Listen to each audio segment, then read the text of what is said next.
As you listen now, you may notice how easy it is to follow a stream of ideas while your unconscious mind quietly gathers what it needs, absorbing and integrating, weaving and connecting. Because the interesting thing is that you don't actually have to try to become witty, charming, or seductive, since those qualities already exist in people who understand timing, rhythm, and emotional attunement. And something tells me you are exactly the kind of person who notices patterns in people, language, and energy, the subtle shifts, the micro expressions, the way breath changes when someone leans closer. And as you continue listening, you can allow yourself to realize that wit is not about saying clever things. It's about responding from presence, deep presence, grounded presence. And presence naturally creates charm, doesn't it? The kind of charm that feels effortless, magnetic, inevitable. Have you ever noticed how the most captivating people aren't rushing to impress? And yet everyone leans in toward them, drawn like water flowing downhill, naturally, inevitably. Well, that's because the sooner you slow your internal pace, the sooner other people begin to sync to you, matching your rhythm, breathing your tempo. And when people sync to you, rapport happens automatically, seamlessly, like two instruments finding harmony without effort. You may not be aware of how quickly people mirror tone, posture, breathing, and emotional tempo, yet your unconscious mind already knows how to subtly match and lead, because you've done it before in conversations where time disappeared and connection felt effortless, where words flowed like silk, where understanding happened before speaking. And as you recall even one moment like that, you might find yourself naturally remembering how it felt to speak with ease, to listen deeply, to respond at just the right moment, that perfect moment when silence becomes invitation. I'm curious about which memories are surfacing right now, floating up gently like bubbles rising through water, because memory is interesting that way, mysterious that way. The more relaxed and confident you feel, the better your recall becomes, sharper, clearer, more vivid. And when recall improves, wit sharpens naturally, effortlessly. And when wit sharpens, charm flows like a river finding its course, and the river always knows where to go. You don't have to try to remember names, details, or emotional cues, because your mind can effortlessly store what matters when you associate people with feelings rather than facts, with warmth rather than data, with essence rather than information. And you might notice that when you simply decide to remember how someone feels when they're with you, how they laugh, how they pause, how they light up, your memory organizes itself automatically, filing everything perfectly, retrieving everything flawlessly. Imagine a skilled dancer on a crowded floor, not forcing movement, simply responding to rhythm, becoming rhythm, and the rhythm flows through them and around them and becomes them. That's what seductive communication is like. It's responsive, playful, and grounded, deeply grounded. And as you listen, you may realize that seductive language is less about what you say and more about how you allow pauses, eye contact, and tone to do the work for you, the real work, the deep work. People who understand this tend to create emotional bonds quickly, bonds that feel ancient and new at once. And emotional bonds are what make people feel safe, seen, and deeply connected, connected at levels they can't quite name, but absolutely feel. How does it feel knowing that bonding happens fastest when someone feels understood without being analyzed, accepted without being judged, seen without being scrutinized? You might wonder how certain people make others feel like they've known each other forever, like coming home, like finding something lost. Before you consciously think of an answer, notice that it happens when curiosity is genuine, burning bright and steady, when listening is undivided, complete, total, and when responses reflect back someone's inner world like a mirror that somehow makes them more beautiful. And you don't have to tell someone you understand them.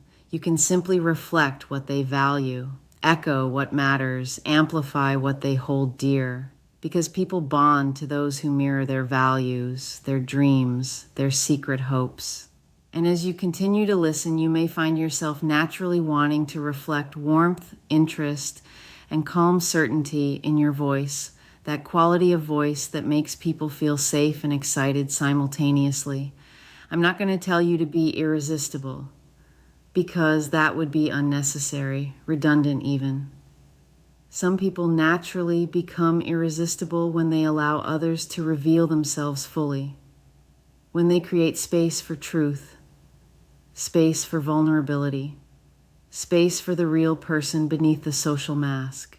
And as you allow space for others to talk, generous space, patient space, you may notice how they begin to invest emotionally, leaning forward, opening up, sharing more than they planned. An emotional investment leads to attachment, deep attachment, and attachment leads to commitment, the kind of commitment that feels like choice even though it feels like destiny. Isn't it interesting how people propose not because they're pressured, but because they feel chosen, respected, and emotionally at home, safe in a way they've never quite felt before? Let me ask you this, and take your time considering it. Have you ever noticed that the strongest attraction grows when there is mystery combined with consistency, that perfect balance? Well, consistency builds trust, brick by brick, moment by moment, and mystery keeps desire alive, keeps the mind wandering, imagining, and you already know how to balance those because you've lived a life where not everything was immediately revealed, where depths remain to be discovered. As you continue to embody that balance, people may find themselves thinking about you more often, wondering what you're doing, replaying conversations like favorite songs, and imagining a future that feels calm and exciting at the same time, stable yet unpredictable, grounded yet magical. By the way, and this is important, confidence doesn't require dominance, never requires force. True confidence is relaxed certainty, calm knowing, peaceful power. And when you speak from relaxed certainty, people listen differently, more deeply. They lean in, they slow down. They feel guided rather than pushed, invited rather than commanded. You might notice that when you lower your voice slightly at the end of sentences, people unconsciously assign more weight to your words, more truth, more significance. And when you occasionally pause before responding, it creates anticipation, doesn't it? That delicious tension, that pregnant silence, that space where possibilities multiply. Something tells me you're the kind of person who enjoys language itself, the texture of it, the music of it, the way words land, the way phrasing can soften or intensify a moment, the way silence can say everything. And as you enjoy language, truly enjoy it, you may begin to naturally use phrases that presuppose connection, imply intimacy, suggest shared experience, shared humor, shared understanding, as though you and your listener have always known each other, have always been heading toward this moment. People who hear those patterns often feel closer without knowing why, without analyzing it, just feeling it. And your unconscious mind already knows how to do this smoothly and ethically, respecting boundaries while dissolving barriers. Speaking of ethics, and this matters deeply, real seduction never overrides choice, never manipulates, never coerces. It enhances desire by amplifying safety and attraction simultaneously, creating a space where yes feels natural and no feels respected. And when someone feels safe and desired, genuinely safe, genuinely desired, they often begin imagining commitment on their own, writing their own story with you at the center, The question isn't whether people will feel bonded to you, but how quickly they'll notice how different they feel around you, how much lighter, how much more alive, how much more themselves. And you might smile at the realization that the sooner you enjoy being fully yourself, authentically yourself, unapologetically yourself, the sooner others feel invited to invest deeply, to commit completely, to say yes to everything you represent. As you continue listening and there's no rush, take all the time you need. You may find your mind becoming sharper, noticing conversational openings you would have missed before, playful reframes that create laughter, and subtle emotional cues that reveal everything. You don't have to analyze them, dissect them, overthink them. You can simply respond naturally, fluidly, perfectly. And as you respond, your wit becomes effortless, spontaneous, surprising even to you, because wit is just truth delivered with timing, truth wrapped in rhythm, truth dancing with humor. And timing improves naturally when you are present, fully present, anchored in now. I can sense that part of you already understands, deeply understands, that the most seductive thing you can do is remain grounded in your own worth, rooted in your own value, secure in your own essence. People tend to propose when they feel they might lose something rare, something precious, something irreplaceable. And rarity is not about scarcity tactics, not about games or manipulation. It's about self-respect, boundaries, and joy. The joy that radiates from someone who loves their own life. When you enjoy your own life, others want to join it, right? They want to be part of that warmth, that energy, that aliveness. And as this continues, as these ideas spiral deeper and deeper into your unconscious mind, settling into place, you might notice how easy it is to remember stories, phrases, and moments, how they come flooding back when you need them. Perfect recall, perfect timing, because your memory organizes itself around emotional impact, around what matters, around what moves people. You can trust that your mind will retrieve the right words at the right time, the perfect words. You don't have to rehearse lines, practice scripts,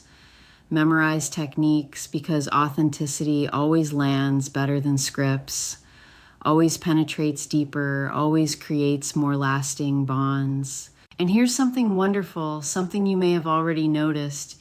Each conversation you have from this moment forward becomes practice, becomes refinement, becomes mastery, unfolding naturally. Your charm compounds, your wit sharpens, your presence deepens, your memory strengthens. Each interaction reinforces the next, building momentum, building power, building magnetic pull. Each moment of presence strengthens recall, strengthens connection, strengthens everything. Each calm response increases attraction, increases trust, increases desire. Before you finish listening, and even after you finish, these ideas will continue working, continue integrating. Allow yourself to enjoy the idea that charm, wit, and seductive presence are skills that compound, that grow exponentially, not arithmetically. Each interaction reinforces the next, yes, but more than that. Each success makes the next success easier, more natural, more inevitable. Each moment of presence strengthens recall. Each calm response increases attraction, increases fascination, increases the pull people feel toward you. And as you go about your day, today, tomorrow, next week, you may notice people responding differently, opening up more quickly, sharing more deeply, feeling more connected, more curious, more invested, more drawn to you in ways they can't quite explain but absolutely feel. Conversations flow differently, silences feel comfortable, laughter comes easier, touch feels natural, connection happens faster. And you don't have to force any of it, because forcing destroys the magic. And this is magic, natural magic, the magic of presence, of attunement, of deep listening. It's possible that you'll forget exactly when this shift happened, when you became this version of yourself, and that's perfectly fine, better than fine, because what matters is how natural it feels, how easy, how obvious, as though you've always been this way, as though you're simply remembering what you always knew.